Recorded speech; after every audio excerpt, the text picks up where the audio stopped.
საკუთარი თავი ხელახლა შექმენით.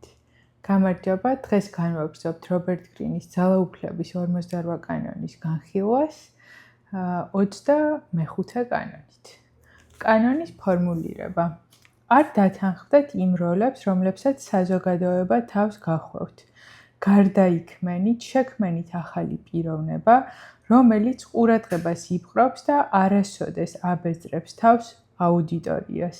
გახდით თქვენი შექმნილი ხატების ბატონ პატრონი და საშუალება არ მისცეთ სხვებს, რომ ის თქვენს ნაცვლად განსაზღვრონ. გამოიყენეთ დრამატული ელემენტები საჯარო გამოსვლებისას და მოქმედებისას და თქვენი ძალა გაათმაგდება, ხოლო თქვენი პერსონაჟი ბევრად უფრო მრავალსახოვანი გამოჩნდება, ვიდრე სინამდვილეშია.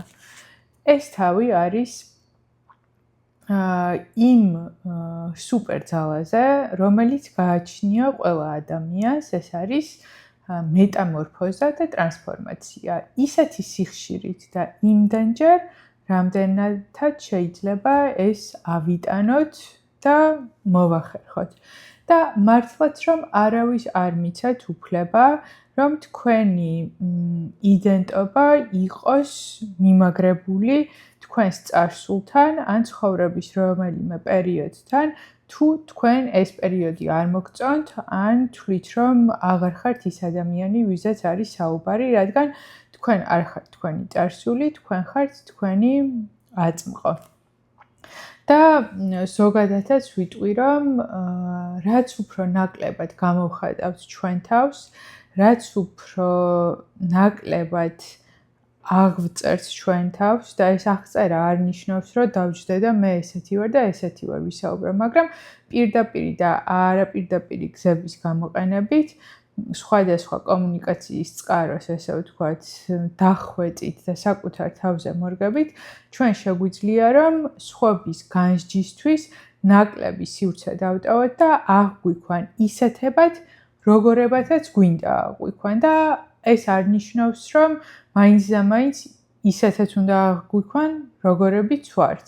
თუ ჩვენ ინტერესებშია, რომ ჩვენი ნამდვილობა და ავთენტურობა გავასაჯაროოთ, რადგან ეს არის ჩვენი თავის საუკეთესო ვერსია, მაშინ რა თქმა უნდა ძალიან კარგია, მაგრამ თუ თქვენ თვლით, რომ თქვენი ავთენტურობა დაგაზიანებთ, არაფერი არ არის პრობლემური იმაში, რომ სანამ ესე ფიქრობთ, იყოთ იმ, ესე ვთქვათ, იმიჯით ასრულებდეთ იმ როლს, რომელიც არის თქვენთვის მომგებიანი. და დაფიქრდით ზოგადად, აი ბავშვობიდან დღემდე, რითი ამახსოვრდებით ადამიანებს. აი რა არის რამდენიმე სიტყვა, რითიც აღწერენ ხოლმე, როგორი ხართ თქვენი მეგობრებისთვის, ოჯახის წევრებისთვის, თანამშრომლებისთვის და ამის მიხედვით შეგიძლიათ დაფიქრდეთ, რა ნაწილში გააძლიეროთ თქვენი პოზიციონირება, ან მაგალითად პირიქით შეასუსტოთ, თუ რაღაცეებთან არ გინდათ, რომ თქვენი რეპუტაცია, ესე ვთქვათ, იყოს კავშირში და ძალიან მიხარია, რომ ამ კანონს განვიხილავთ, რადგან ყავს ცოცხალი მაგალითი ძალიან ისეთი კარგი განსახილველი, როგორიც არის დონალდ ტრამპი.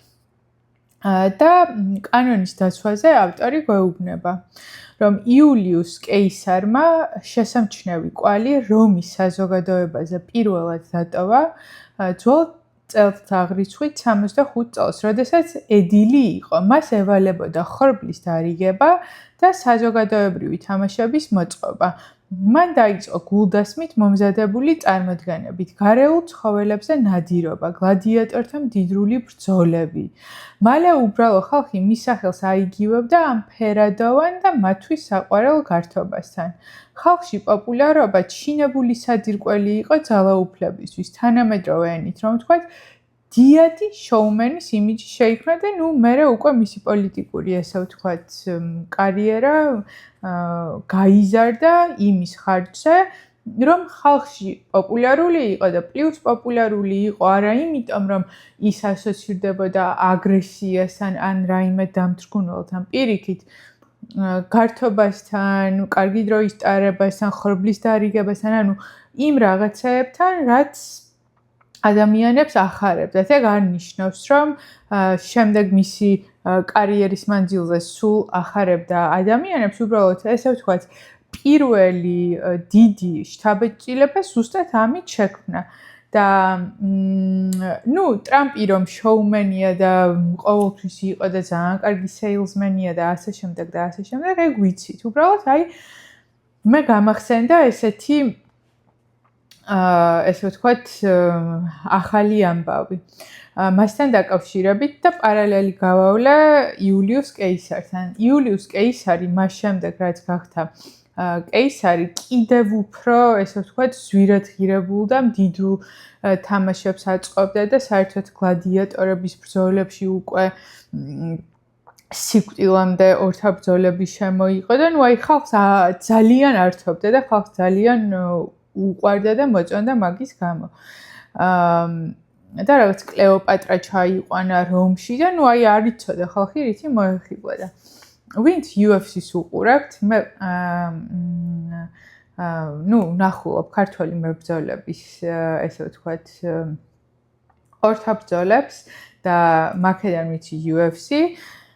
ამერიკის აშშ-ს 250 წლის თავი, რომელიც არის 14 ივნისს, დაამთხვეს ახლა ესე 14 ივნისი შეიძლება არ იყოს, იმიტომ რომ მე მგონია 4 ივლისია, ხო, ამერიკის დაბადების დღე, მაგრამ კეთდება 250 წლის თავი 14 ივნისს.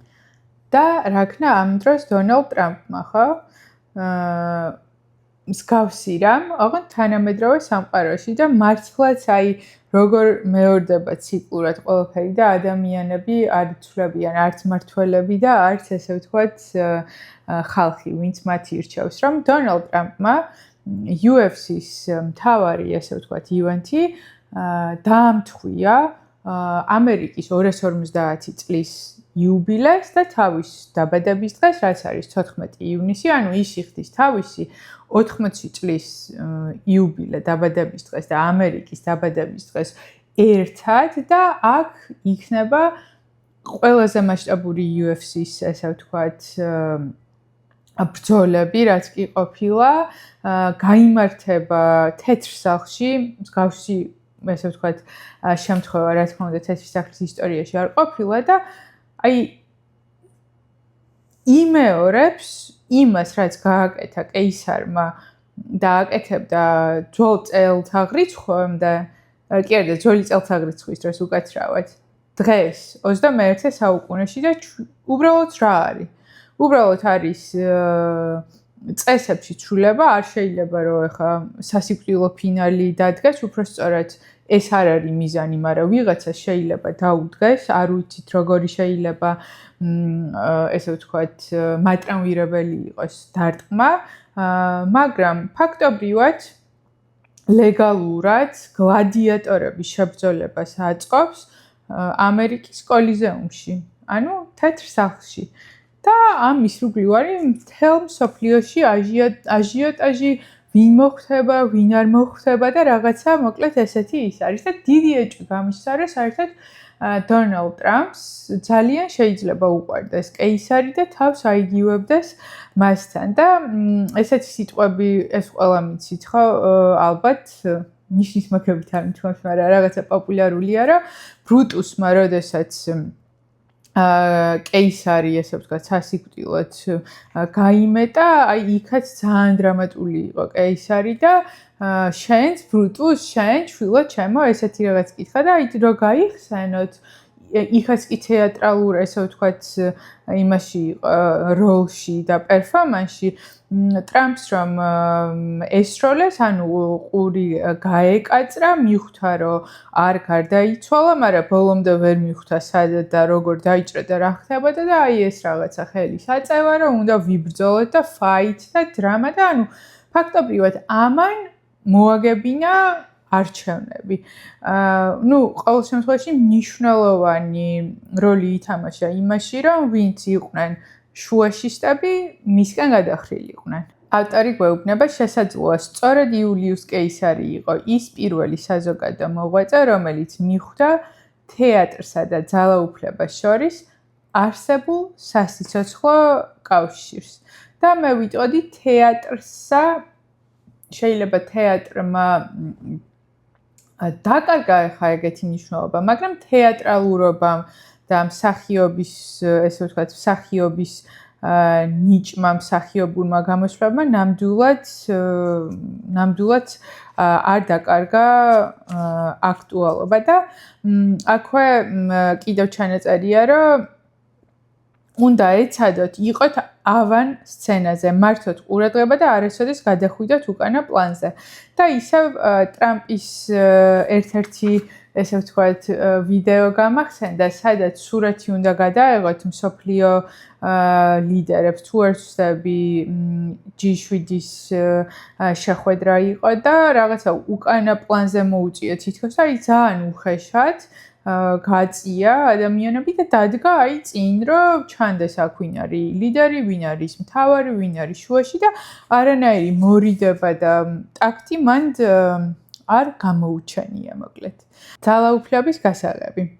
ხასიათი, რომლითაც დაიბადეთ, არ არის აუცილებელი შეესატყვისებოდეს იმაც, რაც სინამდვილეში ხართ. თქვენი ინდივიდუალობის ფორმირებაზე გავლენა მოახდინეს თქვენმა მშობლებმა, მეგობრებმა, ახლობლებმა და პრომეთესეული ამოცანაა ამ პროცესის მართვის სადავეების ხელში აღება.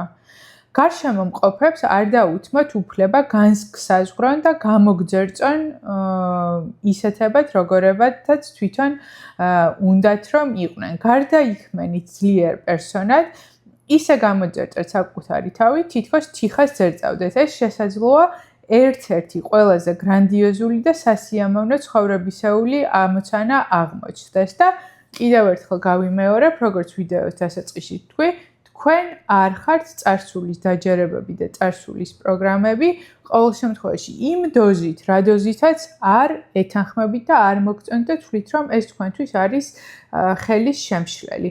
მაგიტომ არის ძალიან მნიშვნელოვანი, რომ ადამიანი საკუთარ თავში ჩაღრმავდეს, თვითგამორკვევა დაიწყოს და ამით იწყება ტრანსფორმაცია. პირველ რიგში ვაანალიზებთ რა მოგწონს იმ დაჯერებებიდან და პროგრამებიდან, რაც გვაქვს და ვაძლიერებთ მაგ მხარეს, რა არ მოგწონს და როგორ დავემშვიდობოთ ამ ყველაფერს, ისე რომ ნაკლებად დავზიანდეთ, რა ახალი დაჯერებები და პროგრამები გვჭირდება იმისთვის, რომ კიდევ უკეთესი რაღაც გამოიძერწოს ჩვენგან და ასევე როგორ გავაგებინოთ ჩვენ გარშემო ადამიანებს, რაც შეიძლება უმტკივნეულოთ, თუმცა თუ წინააღმდეგობას გაგიწევენ, მე აღარ აქვს მნიშვნელობა, შეიძლება მათთვის იყოს მტკივნეული, რომ თქვენ მეტამორფოზა, ტრანსფორმაცია განიცადეთ და ის ძველი ხუმრობები თქვენი ბავშვობიდან ან რაღაცა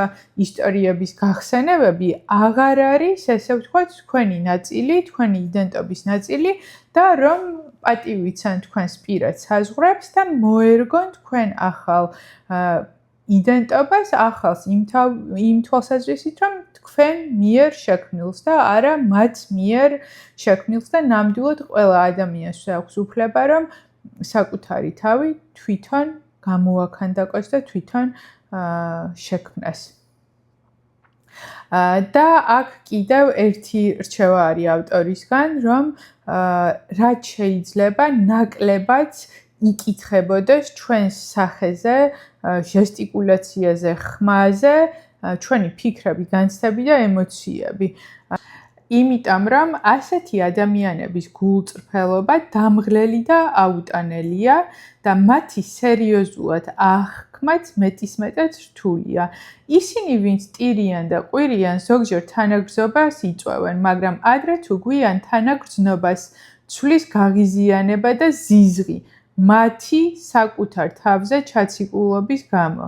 კარგად გრძნობთ, იმიტომ ტირიან, რომ ყურადღება მიიპყრონ და ჩვენი ბუნების მავნე მხარე არ სურს მათ ეს სიამოვნება მიანიჭოს. მოდით ჩვენი ბუნების მავნე მხარეზე ნუ გავაკეთებთ აქცენტს, მაგრამ ტირალო თანამშრომელი შეიძლება ნაკლებად ჩავხვდეთ, მაგრამ ტოქსიკური, სულ რომ წუწუნებს, ყოველთვის უკმაყოფილო, ესეთი ადამიანი სამსახურებში არ უყვართ. კორპორატიულ სამსახურში არ უყვართ. ოჯახში შეიძლება მაინც ვუყვარდეთ, იმიტომ რომ რაღაცა ჩვენ არ აგვირჩევია ჩვენი ნათესავები, ესე არის და უფრო რაღაცა აქვთ თმენის სურვილი, მოდი ესე ვთქვათ, ვალდებულებასაც არ ვიტყვი, იმიტომ რომ რაღაც სხვა კავშირები გვაქვს. თუმცა იქაც შეიძლება გავხდეთ ადამიანი, რომელსაც მხოლოდ დაბადების დღეზე პატიჟებენ, ან ახალ წელს ულოცავენ. და რაც არ უნდა თქვენ მოგწონდეთ ის, რომ გულწრფელი ხართ, პირდაპირ გამოხატავთ ამ ემოციებს, ხო?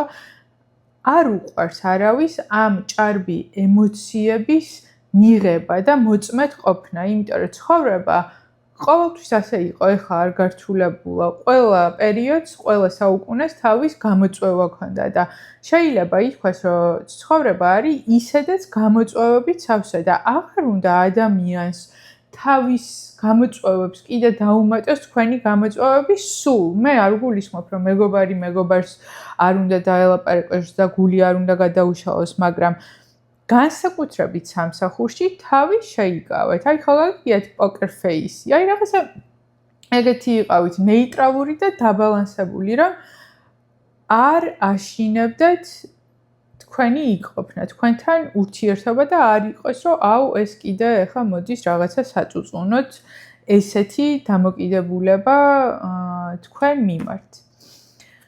რაც შეეხება კიდევ მეტამორფოზას, აქ არის ლინკოლნის ფოტო მოყვანილი, რომელსაც იმიტომ რომ დასამახსოვრებელი პრეზიდენტი გამოსულიყო, არა მარტო თავის მოქმედებებით, მანამდეც სანამ პრეზიდენტი გახდება და აირჩია, რომ ქონოდა ძალიან სპეციფიური, ესე ვთქვათ, წვერის ტარების სტილი, ქუდი, რომ ადამიანებს მკაფიოდ დაემახსოვრებინათ და ტრამპსაც თუ დააკვირდებით, ინგლისურ ენოვანი საზოგადოება და მის თანამოქალაქეები ეძახიან orange man, ნარინჯისფერი კაცი. აი ჩვენ მგონია, რომ ეს რუჯი აქვს სულ, რომ რაღაცა არ ვიცი, ლამაზი იყოს, უფრო არ მგონია, რომ ეგ დიდად ადარდებდეს, უბრალოდ მისი გარეგნობა სხვანაირად, ჩემი აზრით, არ იძლევა საშუალებას, რომ იყოს დასამახსოვრებელი. ახლა ტრამპით მას ვარდისფრად და ცისფრად არ შეიღებავს,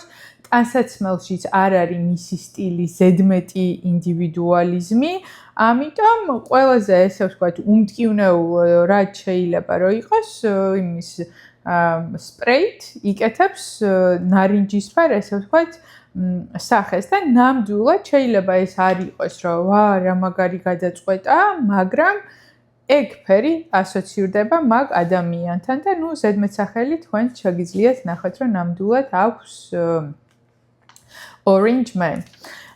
და ბოლოს ისწავლეთ მრავალი როლის შესრულება. იმად ყოფნა, რადაც იმ წუთს ყოფნაა საჭირო. თქვენი ნიღბების შეუსაბამად ვითარებას. იყავი მრავალსახოვანი.